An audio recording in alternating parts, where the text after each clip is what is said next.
part of having diverse and inclusive team is also the innovation that comes from it. So as a leader, a simple thing that you could do is also invite conflict. I know that the word sounds a little bit scary, but hear me out. So what I'm trying to say is, invite conflict and invite disagreement, because when you have diverse teams, you're going to have different perspectives that are going to come through, and with that, you hold space and you increase safety for people to bring different ideas, but also to look at how can we do things even better.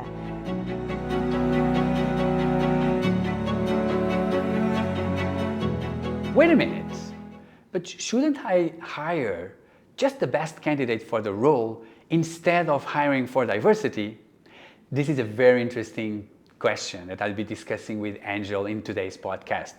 Apart from that, we're going to go deep understanding what is diversity and inclusion and why should I care in my organization and how can I successfully implement it. I think we're going to enjoy this podcast. Stay tuned.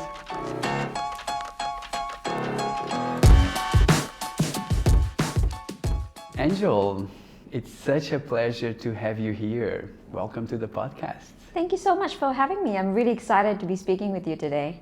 Okay, so first let's get to know you and a bit of your story and what led you to this point. Yeah, great question, and one that it makes me reflect a lot even as I speak about it. So I think growing up as a minority woman in Singapore, a lot of times the reality is you find yourself in situations where you are part of the out group, or that you find yourself in situations that you may not feel like you fit into everyone around you. I'll give you an example. Say for example, when growing up, the kids in school, they would look at me and say stuff like, the reason why your skin is brown is because you shower in really hot water, or that you didn't take a shower. And as young kids, we would have all these sticker books, and the stickers would be of dinosaurs and dolls and bugs. And people would say things like, because you look this way, this bug lives in your hair. And I remember even at that time as a child, this is the first time you were hearing all this, but nobody would speak up. Nobody of power or authority would say something that this is unkind, this is not right, this is not how we respect each other.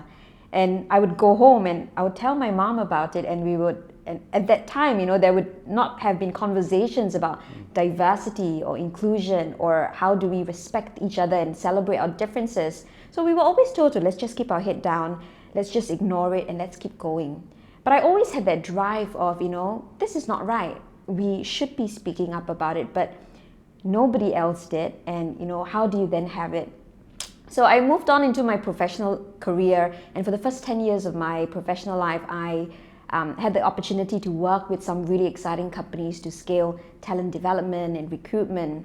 And I had got a lot of satisfaction from it. And even as we were scaling these teams and finding the best people, there was still that little gap there of how do we truly bring people together and enable people to feel included so we get the best out of them. And that's when also things started moving, with Me Too, Black Lives Matter, and these conversations started coming up. People were starting to talk about it. And that combined with my lived experiences really gave me the realization of I can be part of the solution now. I can put together what I've experienced and what I've learned professionally to make a difference. So that's where I really dug deep into specializing in diversity and inclusion. I joined a company called Include, where I've had really great opportunities to work with organizations to build diverse and inclusive organizations, where I lead all of our D&I strategy and leadership projects at the moment. Wow, I love that story. So now I'm curious to understand, how did that shape you today as a person and also as a professional? Yeah, great question.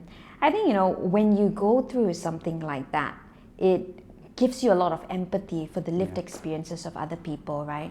When you've experienced it, but at the same time, you possibly know what I experience is only just a small scale of what the rest of the world and everyone else. So I can't speak for everyone, but it definitely gives you a lot of empathy when you work with clients who are truly trying to make a difference. But because the topic is sometimes so new, we can be very afraid of saying the wrong thing. And that fear sometimes drives us to then not say anything, which is also not equally the best. So that empathy lens really helps me partner with clients and people around me to, you know what, we're going to signal that we're not going to get this perfect. We are going to make mistakes around the way.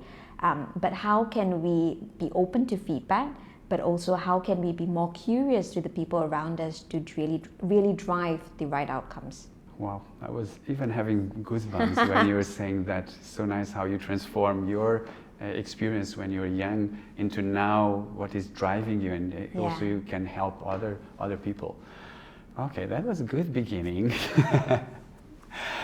Okay, so now let's be all on the same page and understand the topic. So, what is your definition of diversity and inclusion? Yeah.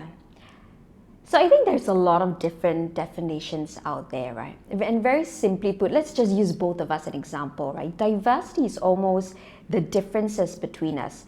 If I use myself as an example, you can see visible and invisible diversity dimensions. So you can see that I am a brown woman, I may identify as a woman, I've got long hair, but you can also see the invisible dimension of things. Perhaps you may not know my religion, my nationality. So all those differences that makes between us, that is diversity. And when you think about inclusion is almost how do we then celebrate all those differences? How do we bring all of that and include all of that together? Actually, a very famous practitioner, Verna Myers, you might have heard of her. She was the VP of Netflix for D&I. She puts it in a very fun way. Diversity is like everyone being invited to the party. Inclusion is like everyone who's been invited to the party being asked to the dance floor to dance. It's very simple, but if you think about it, everyone wants to be part of the party, but also at the same time, you also want to be included on the dance floor that way. Oh, I love that. But you should definitely have a look at Verna Myers online. She comes out with really great content and around the D&I topic also. So today there's a lot of talk around diversity and inclusion on social media, and a lot of people are talking about that. But what do you think is the real issue that is stopping organizations to move forward in this topic? That's a great question. So a huge reason to why companies struggle to move forward in creating equal access to all candidates is something called unconscious bias. So unconscious bias is something where, for a long time, we have used the messages we've seen in the media, our own lived experiences, what we've gone through in life to make decisions. And that would mean we end up hiring people who look like us. We end up promoting people who come from similar backgrounds or come from similar schools. And that's also how we end up then hiring teams where people look the same way or we don't have that diversity of thought that way. So when we're trying to then now look into how do I then build diverse and inclusive team, you can see how it goes all the way back to unlearning what we know, right? We're taking a step back. We're acknowledging that for a long time we operated from a space of just using our unconscious biases. So it's going to also take time to be conscious of the biases that we have, create practices and processes that truly create equity for all candidates to the process to get there. So you can see how it's not something that's an overnight fix. There is no one path of change throughout there as well. These things take time. We have to take our leadership teams through that journey, and all of that takes time and processes as well. So, but what do you think are the impacts or the benefits for organizations to invest in diversity and inclusion? Why should we care? Yeah, I love how you put that. Why should we care, right? Because at the end of the day, a business is a business, right? We're there to create impact, create change, be profitable. So the best way I like to explain this is by a very famous McKinsey study. So they found the correlation between diverse and inclusive teams and the impact it has on financial performance. So let's take two specific lenses. We looked at gender diversity and ethnic diversity. So when they looked at the studies, companies in the top quartile with gender diversities in their leadership teams, they were 25% more likely to have above average profitability than companies in the lower quartile. Again, when they looked at the lens on ethnic diversity, companies in the top quartile for ethnic diversity in their leadership teams were 36% more likely to have above average profitability than companies in the lower quartile. So you can see the data and the research, right? The business case for diverse and inclusive teams is stronger than ever. Teams that have diverse and inclusive teams are more likely to outperform financially than companies with teams that don't have it. Oh. So today we have many studies that is showing us how diversity inclusion can directly affect the results. Absolutely. Right? So, but maybe there's some myths around diversity and inclusion. Maybe we can uncover what is for you the biggest myth that it's happening. That's a great question. I think especially when we look at hiring teams and building teams, a big one that's often come up is, if we hire for diversity, shouldn't it be the best candidate for the job? Or you may have heard this statement of, I want to hire for diversity, but it should be the best candidate that we should hire. Is that something that you've heard also? Definitely, yeah. Yeah. And if you think about it, right, we're not saying let's go out there and hire a woman candidate, hire a minority candidate. That's not what we're saying. But what we're saying is, at first, let's even establish the fact as a business, our first thing out there is, again, going back to our impact, our profitability front of things. Hiring a person, you're already putting so much of resources and investment behind it. That's a lot of money. You want to make sure that whoever you hire, first and foremost, has the right competencies and skills for the role, right? Whichever role you hire for, even before a time of when we speak about diversity, is always the first skills and competencies first. But what we're actually saying, are we truly ensuring that every candidate has an equal opportunity throughout that interview process? So that would mean, do we have a clear criteria where we go out to hire, the clear competencies that we're hiring for, a structured interview process, and then when we get to a short list of candidates, say you have your top three candidates, and you're looking at, okay, from here, all of them have the right skills and competencies to do the role. Who do I then pick for?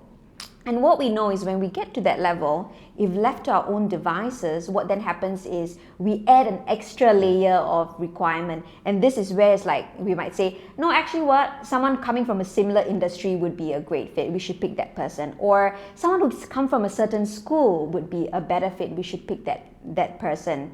And left to our own devices, that's where our biases creep in.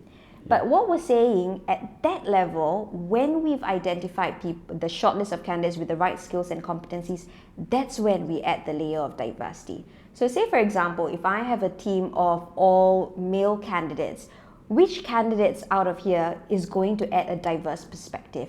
Which is the candidate that is going to bring a fresh perspective of diversity of thought? Similarly, if I had a team of all female candidates, women candidates from a certain nationality or certain background, again, I would go to my short list of candidates, and if I hire for diversity of thought, which candidate here would add that diverse perspective? So to recap, we're not saying let's just go and hire a different candidate. We're going to say, first and foremost, they have to have the right skills and competencies. Then we add that lens of which candidate brings that diversity of thought. That's very interesting, and it's so common, it's so strong how bias, influence then at the end the decisions. Absolutely. Right? If you think about it, it's a lot of the inequities and all of that. It all stems from our unconscious bias, but because it's so unconscious, we don't realize that those things affect a lot of the decisions that we make. So now we already understood what it is, also some of the challenges. So, but then what can we do, right? Yeah. So how can an organization build a culture which is diverse and inclusive? Yeah, great question. So let's say, for example, for this conversation, let's even look at just the leader side of things, right? First and foremost, I would always encourage everyone out there, before we look at, how can we then build it, we want to figure out what's not working. So you want to make sure you first measure the data. So measuring your workforce data, measuring inclusion and diversity in your workforce, and really identifying what are the gaps. And from there, you can then implement evidence-based solutions that's going to close that. Because if we don't do that, it's almost like throwing spaghetti on the wall, right? I'm just going to implement different things and hoping that it sticks, which is not what we want. But fundamentally, whenever we measure, a key element is also something called inclusive leadership. So we all know for diversity and inclusion to truly work, it always needs to stem from the top. We always need to see inclusive behavior being reflected from the top. And that's a key element as we move towards building more diverse and inclusive workplaces. So that is I would love to go deeper in that topic. So maybe you can tell us more about then how can we go about having a more inclusive leadership? Yeah. So maybe what I can tell you a little bit more is what does that look like, right? As a new leader and perhaps you may be a CEO or a HR director, if I know that this is important, how can I then be more inclusive as a leader? I would love to tell you so much. I could go on all day on this. But say, for example, as a leader, when you think about a leader that you may work for in an organization, one of the big things that employees would want to see is you walking the talk, right? So, for example, it's very easy to have a rainbow flag on Pride Month on a LinkedIn profile, or have diversity and inclusion words on your LinkedIn profile, just saying that, D&I is important to me. And I can understand and empathize, right? Because every action counts. But what people want to see is how do you then reflect that in your actions? So you have to remember that as a leader, you have a lot of power and privilege in your role, right? So this could simply mean, instead of just talking about it, walking the talk by, say, in your team, if someone makes a comment that might be biased, might be racially insensitive, or just not nice, it could be just easy to just flag it off and be like, that was just a joke. I'm sure they didn't mean any harm from it. But as a leader, what people would want to see and expect from you that goes a long way is you standing up and saying, what, that's not right. That could have been portrayed very differently. Or how do you think that could make someone feel? But as much as we may be afraid of saying the wrong thing, we can also signal that we're open to feedback that way. But the last thing you want to do is not say something. So using your power and privilege in that position to say something goes a long way. Another thing that I would always encourage is, as we build more diverse and inclusive organization, we are also trying to build more psychological safety for teams to thrive, right? And very traditionally, we may invite a lot of agreement where it might be common for different members in the teams to agree with what you say, or go with the plan. But part of having diverse and inclusive team is also the innovation that comes from it. So as a leader, a simple thing that you could do is also invite conflict. I know that the word sounds a little bit scary, but hear me out. So what I'm trying to say is, invite conflict and invite disagreement. Because when you have diverse teams, you're going to have different perspectives that are going to come through. And with that, you hold space and you increase safety for people to bring different ideas, but also to look at how can we do things even better. So those are simple things that you can do to role model a lot of inclusive leadership behavior. I love those two. Yeah, I think the first one is really about first walk the talk, right? And I think the second, it's someone once told me that he brings as much diversity to the team, and he makes people have intentionally conflicts, and he says from that conflict, that's where magic happens, right? Absolutely. That's where I get a lot of innovation. So I love that, and I know leaders can get so much more out of this. And conflict, as you said, it's healthy. It's about the tension between different perspectives, and the role of the leader is how to manage that, how to build a psychologically safe space for that to happen. Absolutely, I agree. And you know what? As much as it can be a little bit scary, especially in an Asian context, right? Because perhaps maybe traditionally we're very, very used to a hierarchical approach, or this person is the leader, you just have to agree. But I guess that's where the opportunity lies for a leader to create that psychological safety, right? And one thing that we often tell leaders is you go first. You create a space where you disagree with something first, or you invite various different perspectives in. And I think another element that really helps when you speak about psychological safety is the element of curiosity as a leader. So we only know what we know, right? My lived experiences would be very different to your lived experiences. I wouldn't know what you've gone through.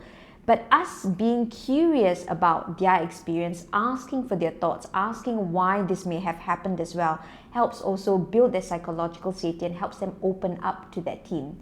One thing I would say is there is a lens of being curious, but you also want to listen and empathize, right? It's easy to jump into the part of like problem solving, especially as a leader. It's very easy to jump into, let me solve this for you, let me try this for you. But in that aspect, being curious and displaying empathy also means just listening and not playing the experience down, but truly just taking a moment to, I'm so sorry that this is your experience. I never knew this was your experience. But now that I know, how can I support? In that way, you can, one, be an ally, but also at the same time, you are displaying a lot of their curiosity.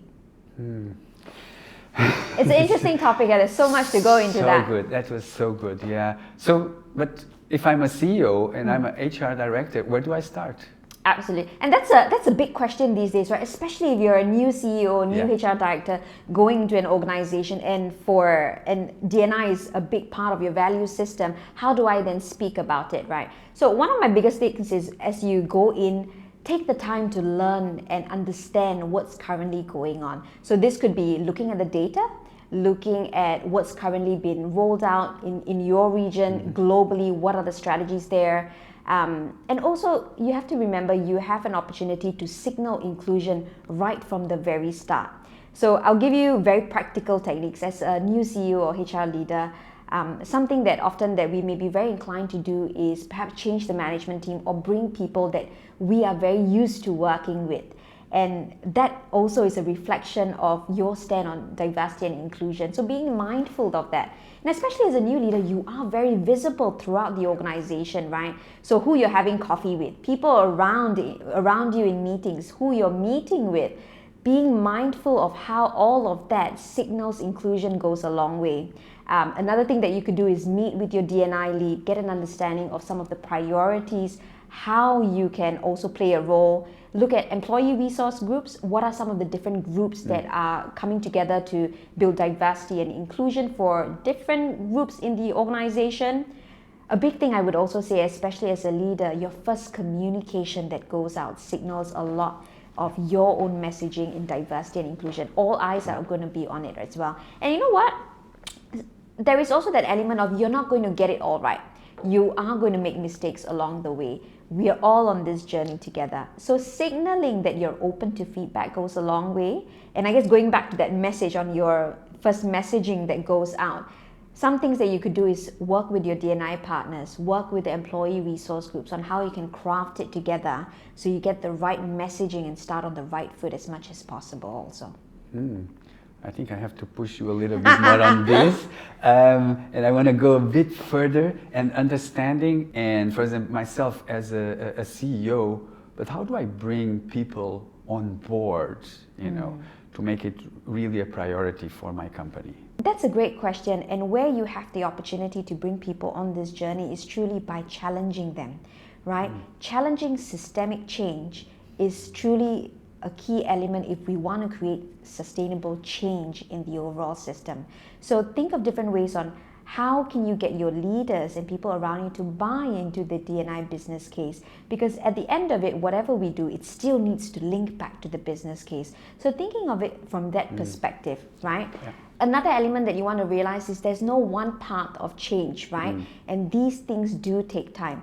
By you challenging them, you are also going to push them to think of different ways of how do we then create equal opportunities for all, from our hiring processes all the way to our promotion side of things as well. But I guess to recap, the key element is one, definitely challenge them, especially if we're trying to create solutions that are sustainable. And secondly, also you want to get your leadership team bought into the business case for D&I. I see. So if we look ahead, like what would be your dream in terms of diversity and inclusion at the workplace? Yeah, that's a great question and something that's very close to my heart as well. But when we look at diversity and inclusion, I hope today, you've seen how it is not only the smart thing to do for businesses. You see how it impacts financial performance. Overall, there's so many benefits to do, but it's also the right thing to do, right? As people, we are so different in so many different ways. And if we can truly come together to work in a place where we can bring our authentic selves, we can innovate, we can thrive in a VUCA world as well, it's not only an impact for the organization, for the people, but it also has impact for many generations to come, right? If you think about it. So it's not, in summary, it's not just the smart thing to do for businesses, but it's the right thing to do for the entire ecosystem, for me, for you, for the organization, and for many generations to come as well. So we're coming to the end. It went on really, really fast. But there's something that I really enjoyed. So I loved, first, your vulnerability. I mean, you're sharing your story. And that was very inspiring for me. And I loved how you are using also your story in order to bring change to people and to inspire people to work more on diversity. And thank you so much for adding so much value and to bring so much awareness about this topic, which I think is key for the future, for companies who need to succeed in the future. They don't have an option. They need to get it right, and it needs to start now. So thank you so much. You're most welcome. Thank you for having me. I had such a great time speaking with you.